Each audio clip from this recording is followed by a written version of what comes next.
నీతి నిజాయితీ రెండూ లేనప్పుడు నేను భవానీ దీక్ష పట్టా, నేను శివ దీక్ష పట్టా, నేను సత్యనారాయణ దీక్ష పట్టా, నేను నల్లబట్టలు వేసా, నేను పచ్చబట్టలు వేసా, నేను నీలం బట్టలు, ఎవరికి కావాలయ్యా నీ వస్త్రాలు? నీ వేషాలు ఎవరికి కావాలి? నీ మొక్కుబళ్ళు ఎవరికి కావాలి? నువ్వు పనిచేసే ఆఫీసులో ఎలా పనిచేస్తున్నావు? నీ సంసారం ఎలా చేస్తున్నావు? నీ పిల్లల పట్ల నీ బాధ్యతలు ఎలా చేస్తున్నావు? నువ్వు విద్యారంగంలో ప్రభుత్వ సంస్థలో ఉపాధ్యాయుడిగా ఉంటే పాఠాలు సక్రమంగా చెబుతున్నావా, లేదా దీక్ష కోసం పాఠమే కొడుతున్నావా? దీక్ష కంటే కూడా పాఠమే ముఖ్యం. ఎందుకంటే అక్కడ జీతం తీసుకుంటున్నాం మనం ఖచ్చితంగా. ఒక నేరస్తులలో దీక్ష పట్టిన వాళ్ళు ఉంటున్నారు అంటే దేశం ఏ స్థాయికి వెళ్ళిపోయిందండి. ఎంత సిగ్గుగా ఉంటుందండి. స్వామి భక్తులుగా, శబరిమల భక్తులుగా మనకి ఎలా ఉంటుంది అది? అయ్యో, దీక్ష ప్రభావం ఏం లేదా? అక్కడ ప్రతి పడవ మీద మీరు గమనించండి, 20 మంది ఎక్కేది, 30 మంది ఎక్కేది అని రాసి ఉంటుంది. అంతకంటే ఎక్కువ ఎలా ఎక్కిస్తామండి? డబ్బుల మీద ఆశే కదా. వేరే పర్మిట్స్ ఎలా తీసుకుంటామండి? డబ్బుల మీద ఆశే కదా. ఇచ్చేవాడు ఎలా ఇస్తాడండి? లంచం మింగేసే కదా. మరి అందరం భక్తులే.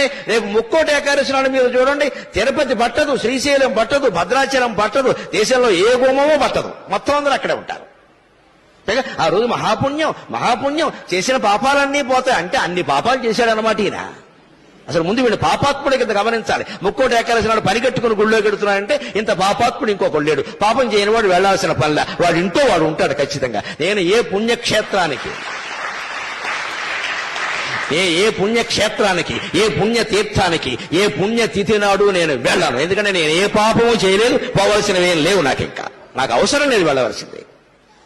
ఈ పిచ్చి వదులుకోండి దయచేసి. ఎందుకంటే ప్రమాదాలు అక్కడే జరుగుతున్నాయి. ఒకే క్షేత్రం, ఒకే రోజు, ఒకే సమయం. గోదావరి పుష్కరాల్లో 30 మంది ఎందుకు చచ్చిపోయారో అందరికీ తెలుసు. అదే రోజు, అదే ముహూర్తం. అంటే అవి అలాగే జరుగుతాయి. ఏమిటా పిచ్చి, ఏమిటా వెర్రి? ముక్కోటి ఏకాదశి నాడు పెడతారా? మర్నాడు వెళ్ళండమ్మా, 3 రోజులు అయ్యాక వెళ్ళండమ్మా. విష్ణుమూర్తి ఏమైనా కోప్పడతాడా? ఉత్తర ద్వారం నుంచే వెళ్ళాలి, తలుపులు బద్దలైపోవాలి. బాగా మనస్సు నిండా బుర్ర మడ్డి పెట్టేసుకుని మనస్సు నిండాను ఆ రోజే చూడాలి, అలాగే వెళ్ళాలి, ఏమైనా సరే వెళ్ళాలంటే ప్రమాదాలే జరుగుతాయి. చివరికి ఏమవుతుంది? ఈ ప్రమాదం వల్ల హిందూ ధర్మానికి నష్టం, దేవుడి మీద దుష్ప్రచారం జరుగుతుంది. ఇతర మతాల వాళ్ళు అరుసుగా తీసుకుంటున్నారు. మీ మతంలో ఏం జరుగుతుందో చూడండి అంటే వాళ్ళకి జవాబు చెప్పలేకపోతున్నాం మనం.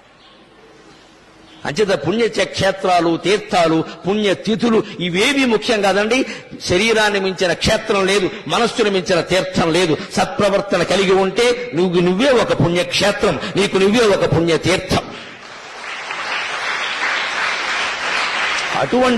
అటువంటి మానవత్వాన్ని నింపడానికి, సాటి మనుషుల పట్ల సానుభూతితో ప్రవర్తించడానికి, పరోపకారమే జీవితంగా బతకడానికి ఈ నా ప్రసంగం ఏమాత్రం ఉపయోగపడినా నేను ధన్యుణ్ణి. నాకు ఈ 4 మాటలు నేర్పిన మా అమ్మ ధన్యురాలు. స్వస్తి.